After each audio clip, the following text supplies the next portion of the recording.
Olá, sejam muito bem-vindos ao SompoCast, o seu videocast sobre o mercado de seguros corporativos e a influência do gerenciamento de riscos nas operações dos clientes. Eu sou Glória Vanik e esse é o terceiro episódio da terceira temporada do SompoCast, que dessa vez traz um tema especial. Especialista traz especialista. Uma série de encontros gravados direto onde essas parcerias acontecem com quem vive isso aqui na prática. E hoje a gente está aqui na sede da HPE Automotores, responsável pelas operações da Mitsubishi Motors e da Suzuki Veículos aqui no Brasil.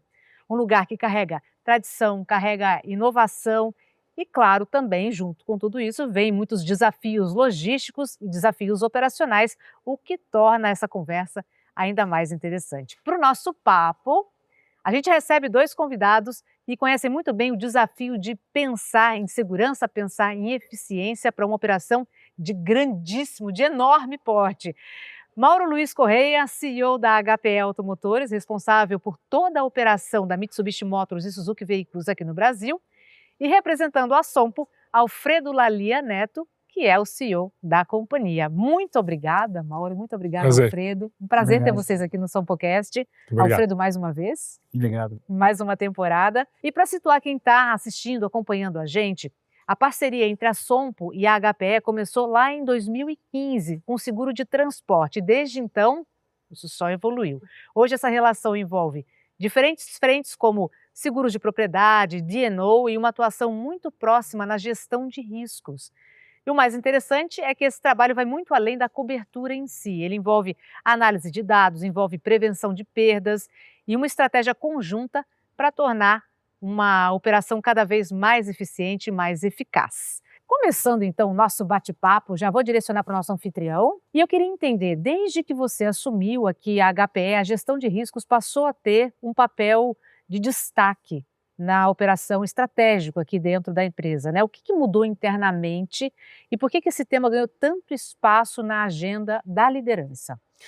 O primeiro, nós introduzimos e temos uma equipe dedicada à análise de risco, com metodologia, nós usamos a COSO, que é uma metodologia de análise de risco que é conhecida internacionalmente. Isso é uma responsabilidade muito grande da liderança, porque a análise de risco nos traz a confiança de que nós vamos ter o menor impacto possível nas nossas operações, nos nossos negócios, nos próximos períodos. Nós temos a análise de risco, nós olhamos para trás para defender o para frente, né? E isso é fundamental para nós. E você começa a aprender com o tempo que a análise de risco torna a sua vida muito mais estável e muito mais tranquila. Por isso que é muito importante para os nossos líderes. Agora, eu queria entender o seguinte, né? Em empresas industriais, no porte da Mitsubishi, o impacto de risco pode afetar toda a cadeia, desde a produção até a chegada ali ao cliente. Como é que vocês avaliam, priorizam os riscos mais relevantes dentro da operação e de que forma a seguradora apoia nesse processo? Vou começar com o Mauro, seguindo com o Alfredo. Sim. Bom, primeiro, como disse, nós temos uma metodologia, que é a COSO. Ela nos dá a prioridade, que o que mais afeta, pode afetar o faturamento da empresa, a operação e etc. E nós olhamos todos os detalhes. Eu acho que o mais importante nesse processo são os detalhes. Porque muitas vezes você deixa um pequeno detalhe de lado, é onde vem a incidência, né, ou a ocorrência do incidente ou de um acidente. E essa análise de risco nós procuramos ter não só dentro da companhia, mas com todos os nossos parceiros. Então, com transportadores, com os distribuidores, internamente. E isso também garante que os nossos gestores estão aprendendo, estão tomando ações e deixando a operação mais uniforme. Quando nós vamos para a seguradora, o grande benefício é a experiência da seguradora. A seguradora ela tem uma quantidade de clientes muito grande, principalmente a Sompo. A Sompo tem uma equipe de risco também muito grande, e eles conseguem fazer benchmark, conseguem trazer aprendizados para nós. Então, toda vez que nós temos uma inspeção, por exemplo, de uma equipe da Sompo, nós aprendemos muito e conseguimos discutir e até entender o que outras empresas estão fazendo. Esse é o grande ganho que nós temos com a participação da seguradora. E como é que fica o lado da seguradora, Alfredo? Não, acho que o Mauro até roubou minha fala, porque o que a gente tenta fazer é exatamente isso, né? Um dos papéis da seguradora é compartilhar conhecimento sobre risco. A gente é especialista em entender de risco. Então, como o Mauro falou, a gente tem várias empresas e aqui é um ganha-ganha. Quer dizer, o aprendizado que a gente tem aqui, né, na HPE, a gente leva para outra empresa e vice-versa. O aprendizado que a gente tem em outra empresa, a gente traz para a HPE e o nosso time, né, estruturado para analisar dados, analisar a engenharia envolvida e trazer essa experiência para os vários clientes. E aqui, com essa parceria aí de mais de 10 anos, isso vai criando, né, um círculo virtuoso de aprendizado e de melhoria do risco que acaba sendo bom para a sociedade como um todo, né? Uma empresa como a HPE, entregar a melhor qualidade para os seus clientes. Eu brinco, né, que se você compra um carro e espera que o carro seja entregue no dia 20, é uma frustração muito grande como cliente você chegar lá e o carro não está lá porque aconteceu alguma coisa no transporte desse carro. Sem Então, dúvida. a gente acaba ajudando a que as empresas entreguem um produto de melhor qualidade aos seus clientes também. Vocês trabalham com felicidade do cliente, né? O Mauro muito mais do que eu. Ô Mauro, É. quando a gente fala em gerenciamento de risco, tem uma questão que fica muito pontuada ali, se é um investimento ou um custo. Mas eu vou ter que gastar dinheiro? Como é que funciona isso e tal? O que muda quando essa visão se transforma dentro de uma organização? O custo vem quando você não investe na análise de risco. Então, a análise de risco é um investimento. E ela evita muito custo adicional, que você não precisaria ter. Quando você consegue integrar isso na cultura da empresa, a análise de risco passa a ser como segurança do trabalho. Ela passa a ser uma atividade diária. Você começa a passar por um ambiente fabril, por um ambiente de escritório, e inconscientemente você começa a olhar e fala, pô, eu tenho um risco aqui. Isso aqui não pode causar um problema, isso aqui eu não posso perder uma produção. Do jeito que esse carro está travado é a melhor forma. Eu não vou poder ter um acidente desse produto na distribuição desse veículo ao longo do caminho, etc. Então, o início sempre é mais difícil. Ninguém gosta de sair da zona de conforto. Quando você começa com um processo de análise de risco, onde, além de identificação do risco e priorização, você precisa começar a tomar as ações. E ninguém gosta disso. Mas quando começa a entender e ver o resultado, e começa isso a fazer parte do seu dia a dia, nossa, é espetacular. Então eu vejo, sim, é um investimento. E que no início, como qualquer investimento, leva tempo, até você aprender, até você colocar aquele processo para girar, depois passando para dentro do dia a dia, vira até cultura. Entendi, perfeito. A Mitsubishi conta com um seguro sob medida de frentes diferentes, né? Tem transporte, propriedade, D&O. Ter um plano de seguro estruturado, com uma seguradora única, facilita a gestão? Quais são as vantagens, né, de ter essa visão integrada de riscos, Alfredo? Eu acho que sim, porque a gente acaba, de novo, conhecendo o cliente, conhecendo a indústria e podendo, né, como eu falei, criar um círculo virtuoso de trazer melhores práticas, trazer novas tecnologias. Hoje o mundo, né, de IoT, de própria telemetria, uma série de tecnologias que estão disponíveis e avançando muito, né, você pode trazer, mostrar a vantagem, mostrar casos reais, experiências reais.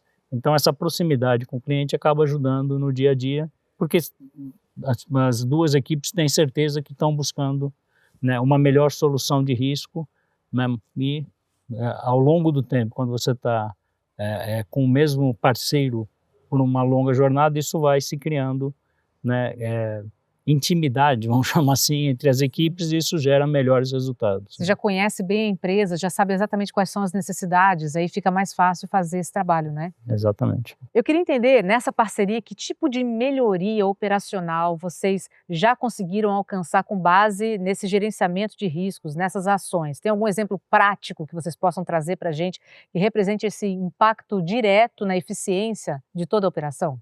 Para nós, dentro da nossa operação, temos exemplos que são pequenos, como fazer a embalagem de um capuz do carro, em função de um risco que foi identificado e de já ter identificado também alguns problemas.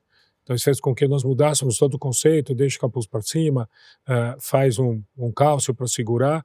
Isso para nós melhorou muito a eficiência, porque não existe mais o retrabalho, não danifica, reduz o nosso custo. né, como transportar um farol, por exemplo, isso já foi feito. E também aprendemos muito com as inspeções do seguro, da equipe da Sompo que vem, que tem uma visão sobre risco totalmente diferente da nossa, porque ele vive o risco no dia a dia, né? Então, são pessoas que têm a visão treinada para isso, uma experiência muito grande, e com isso trazem para nós informações ou identificações de risco. Identificaram o nosso sistema de pintura, é interessante, o sistema de pintura de peças pequenas, na parte de baixo, do lado da casa de tintas, onde estavam estocando a tinta antes de entrar, e falaram, aqui tem um risco, porque não é uma área toda protegida. Quando nós fomos ver isso pessoalmente, além daquele problema, nós identificamos outros que tinham, conseguimos fazer um desenvolvimento de um sistema operacional, de uma operação diferente, que trouxe redução de custo, trouxe mais fluidez e reduziu os nossos riscos. Que maravilha. Então, com isso, nós aprendemos bastante. É um olhar diferenciado, né, Alfredo? Você tem uma equipe ali com um olhar diferenciado e que enxerga detalhes que às vezes a própria empresa não enxerga, né? Eu acho que é isso. O Mauro deu o exemplo do capô, quer dizer, a gente também tem análise de dados das ocorrências, do que a gente chama de sinistro, e começa a verificar através dos dados, olha, tem muita perda referente a isso, que talvez a empresa não veja porque ela vai recebendo peça em cada uma das concessionárias e não tem a dimensão da quantidade de eventos lá. Então, tem um time interno que analisa os dados, que vê qual é o histórico de perdas e dizer o que a gente pode fazer diferente, conversa com o especialista, que é a pessoa da empresa, e acabam num ganha-ganha, dizer como é que a gente faz diferente. E a segunda dimensão que o Mauro trouxe, essa questão desse olhar de risco, né? A gente de seguro olha em qualquer lugar, só vê risco. Então a gente tem o olho treinado para isso, nosso time de vistoria faz isso, né, 24/7, né, em várias empresas, e principalmente quando a gente tem ocorrências, a gente aprende com as ocorrências. Então o Mauro deu o exemplo de, né, talvez estocar a tinta ou deixar a tinta num local que não é apropriado, né, e a gente, através de exemplos práticos, diz, olha, não é só falar que isso não é apropriado, olha essa ocorrência aqui, e eu cito um exemplo de uma fábrica de chocolate que queimou inteira por conta de uma empilhadeira superaquecida que o leite em pó caiu. Então, quando você mostra eventos práticos para a própria empresa, a empresa tangibiliza que aquilo não é só, né, um excesso de zelo das equipes de vistoria ou das equipes da seguradora, e sim é uma forma de evitar que grandes sinistros possam ocorrer por pequenos detalhes, como falou o Mauro. Experiência faz toda a diferença, Experiência faz toda a diferença, e cada sinistro é uma história e é um conhecimento que a gente tem que trazer para dentro, não só da empresa, nossa, da seguradora, mas levar para os nossos parceiros. Perfeito. Mauro, você falou da questão do farol, do teto do carro, né? Eu queria entrar nessa cadeia de suprimentos, que vai desde os fornecedores até o cliente final. Que papel o gerenciamento de riscos tem na prevenção de falhas e na prevenção de interrupções? Muito grande. Vou aproveitar um exemplo aqui. Nós trocamos há um ano atrás a transportadora de container. A transportadora atual, o que mais me chama a atenção é a análise de risco deles e o histórico de incidentes e acidentes. Então, se eu pegar, eles fazem muito transporte de containers, somente para a indústria automotiva, e nos últimos 15 anos, teve um caminhão que capotou. Nossa. Quando eu olho isso, falo, qual é o risco de eu parar a minha linha porque o caminhão não chegou? É muito baixo. Porque ele tem todo um processo de análise de risco, ele tem mapeamento do caminhão, ele sabe onde está, ele sabe que pela telemetria, como o Alfredo falou, ele sabe que velocidade está andando, ele sabe se o caminhão está parando em algum local que não deveria parar, né? Ele sabe se o motorista já teve o descanso dele ou não, como deveria ter. Tudo isso é mitigação de risco. Sem dúvida. Ele tem uma análise de risco muito forte. Então, isso, para nós, é uma tranquilidade de que eu estou com o menor risco possível de uma parada de produção por um acidente no transporte de um container. Entendi. E muitas vezes aquele chega em cima da hora. Tem que chegar, descarregar e pôr lá dentro. Então, este é só um exemplo, né? Ou está esperando o carro chegar, o caminhão tem um acidente no meio do caminho, eu vou ter que mandar um novo produto. E às vezes demora mais 15 dias para o carro chegar lá. Então, é essencial a análise de risco em toda a cadeia produtiva. E vocês têm também um setor ali de análise de risco que está sempre empenhado e sempre de olho em todo o processo, né, Alfredo? Eu acho que sim, né? A gente tem o setor, e um ponto que o Mauro trouxe é isso, fazer telemetria, né? Com o avanço hoje do 5G, né? Coisas que antigamente era impossível, porque a gente não conseguia ter conexão com, né, com um caminhão que está andando lá no interior da Paraíba hoje, hoje ainda não tem, mas quando chegar o 5G no Brasil vai ter uma revolução, né, com toda a questão de câmera. Você pode filmar o motorista e acompanhar o jeito que ele faz hoje. Você faz isso aqui em São Paulo, talvez no interior você não faça. Quando chegar o 5G, quando tiver muito mais barato hoje as ferramentas de IoT, isso vai se tornar cada vez mais acessível a todos os clientes. E esse que é um dos papéis da seguradora, é mostrar as tecnologias e testar as tecnologias. Porque, né, o fornecedor, quando vem vender para o Mauro, ele fala que é uma maravilha, que funciona bem e tal, e a gente acaba tendo, né, muitos casos de uso, diz, olha, esse aqui teve um sucesso de 70, esse aqui de 50, esse aqui de 30. Se você for investir, invista nesse de 70% de sucesso, porque o seu investimento vai ter maior fruto. E a tecnologia anda muito rápido e vocês têm que acompanhar o tempo todo.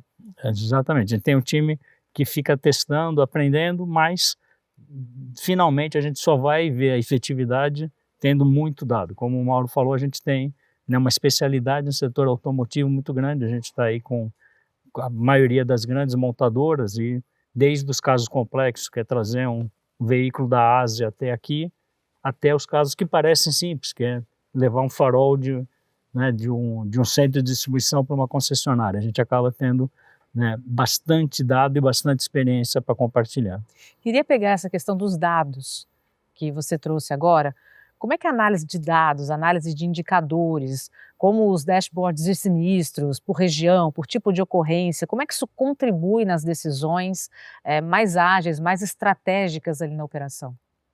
Eu acho que é um pouco do que eu falei, quer dizer, nada melhor do que trazer casos reais de experiência, né? Então, os dashboards falam, eu tive 50 mil viagens e teve 50, né, como o Mauro falou, tive há 15 anos, só tive um tombamento, né, de uma carreta. Então, você fazendo uma boa análise dos dados e trazendo, dizer, os dados de uma forma mais fácil de mostrar, né, mais gráfica, acaba ajudando as empresas e as áreas de risco, até para o pessoal de risco do Mauro vender melhor a área deles. Ó, Mauro, isso é importante porque eu vi lá que a seguradora trouxe que acontece esse tipo de evento e com essa frequência, com esse tipo de perda.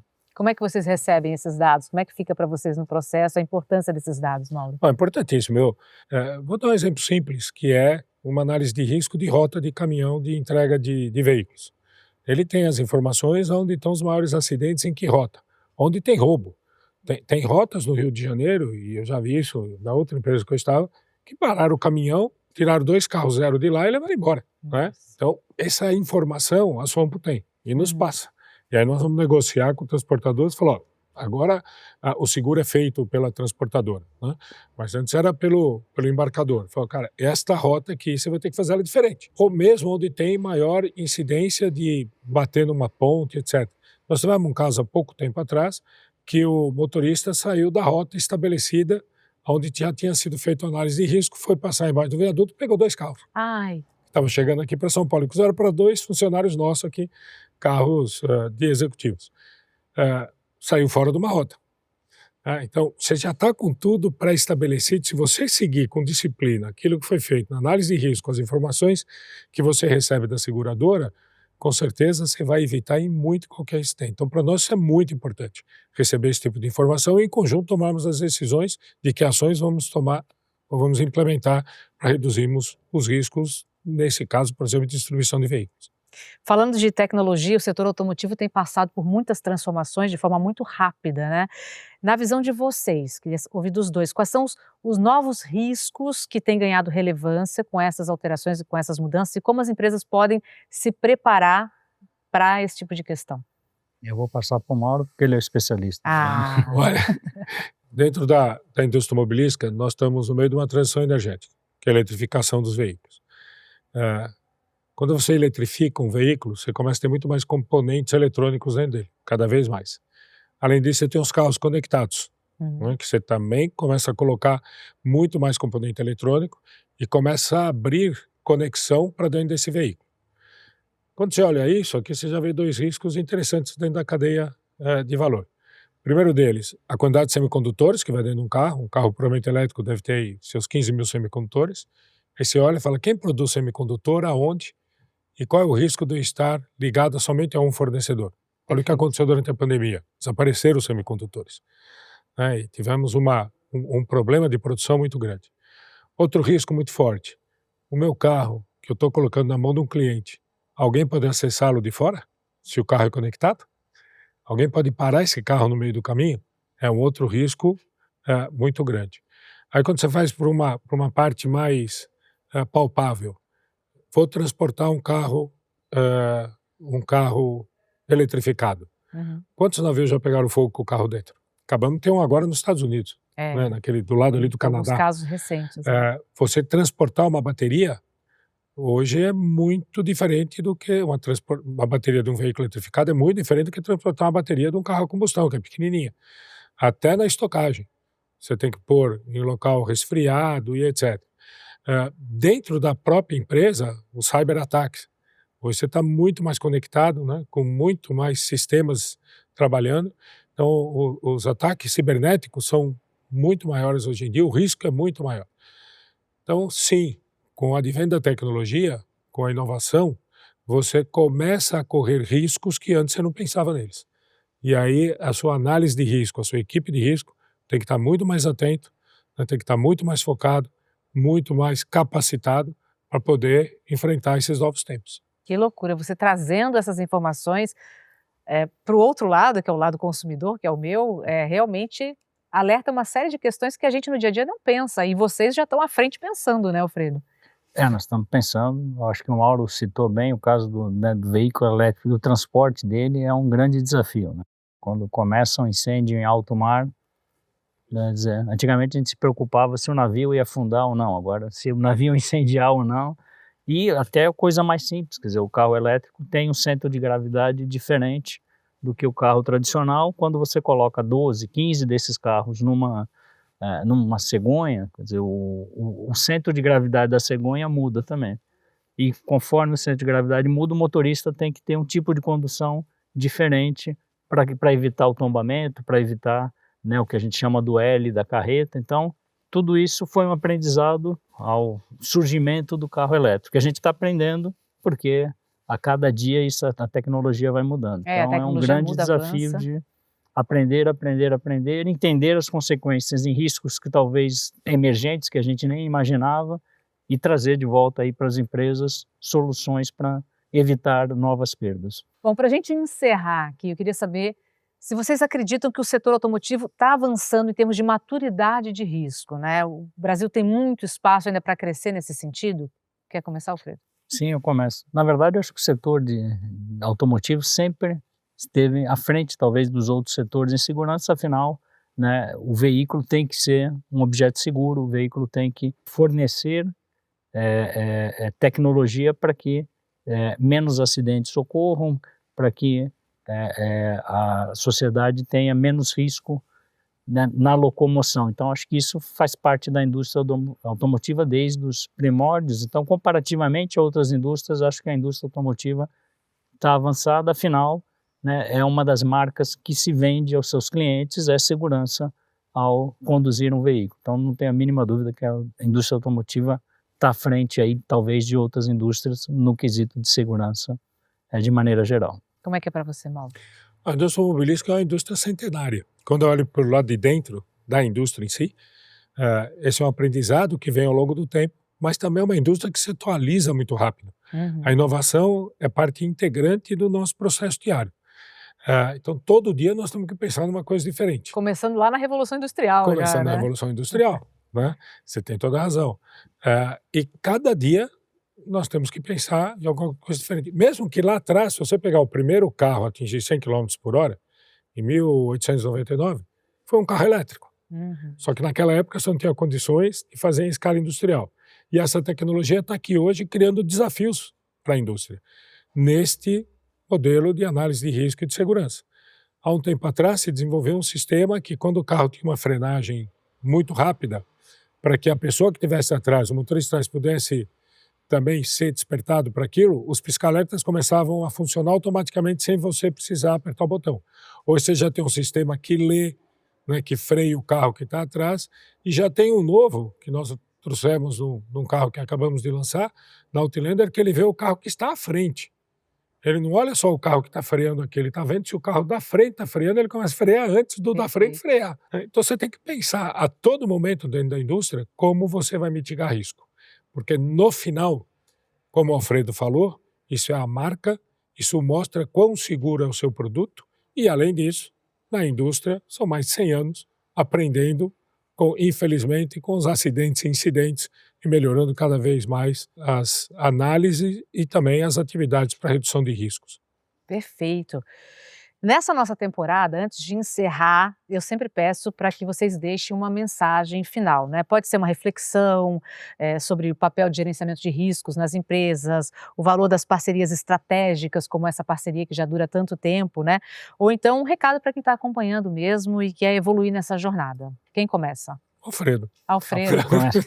Não, eu acho que talvez eu traria essa questão de parceria, né? De aprender um com o outro, apesar de parecer estar em lados opostos, porque é um fornecedor e uma empresa, mas, na verdade, né, tem muita coisa que dá para fazer junto, né, e a gente vai aprendendo, como eu aprendi aqui com o Mauro hoje, como aprendi com você. Então, acho que essa troca de experiências sempre é positiva, não só para as empresas, mas para a sociedade como um todo. Então, acho que esse a gente vive num mundo de poucas conversas e muita interação eletrônica, mas as conversas do dia a dia que nos levam a soluções que podem ajudar a sociedade como um todo. Perfeito. É a humanização, né? Ainda, em tempos de tecnologia. É isso aí. É isso, Mauro? Eu concordo com o Alfredo. Primeiro de tudo, a parceria é essencial, a troca de experiências é essencial. É só assim que você aprende cada vez mais. Olhando para o próprio umbigo, você nunca vai aprender nada, você não consegue olhar o horizonte. Uhum. Então, eu concordo plenamente com o Alfredo. E eu acho que aqui o Alfredo comentou um ponto interessante, né? Você tem um lado social. Me veio à cabeça, quando o Alfredo está falando do incêndio da empresa de chocolate. Eu tenho leite em pó em casa. Será que todo mundo sabe o risco de deixar o leite em pó ao lado de um local superaquecido? Né? É uma coisa que talvez ninguém pense. Então, de alguma forma, essa informação tem que ir para a sociedade, porque o risco está no pequeno detalhe, em qualquer lugar. E se você, além de querer proteger a empresa que você está, o mais importante é querer proteger as nossas famílias. Então, acho que é essencial também esse tipo de informação ir para a sociedade. Quero agradecer demais a vocês dois. Muito obrigada por tanto conhecimento que eu também adquiro a cada episódio aqui do SomPocast. O Alfredo sabe disso, eu sempre falo, porque vocês trazem muitas informações que para mim são incríveis e interessantes sempre. Querem se despedir? Tchau. Só agradecer a presença. Muito obrigado. Não, agradecer ao Mauro por ter aberto essa casa linda aqui para a gente fazer esse episódio. Muito obrigado. Obrigada, Mauro. E a gente segue trazendo aqui conversas importantes e interessantes que mostram na prática como é que a conexão entre especialistas, essas parcerias transformam o mercado e fazem diferença no dia a dia das empresas. A gente se vê no próximo episódio do SomPocast. Até lá!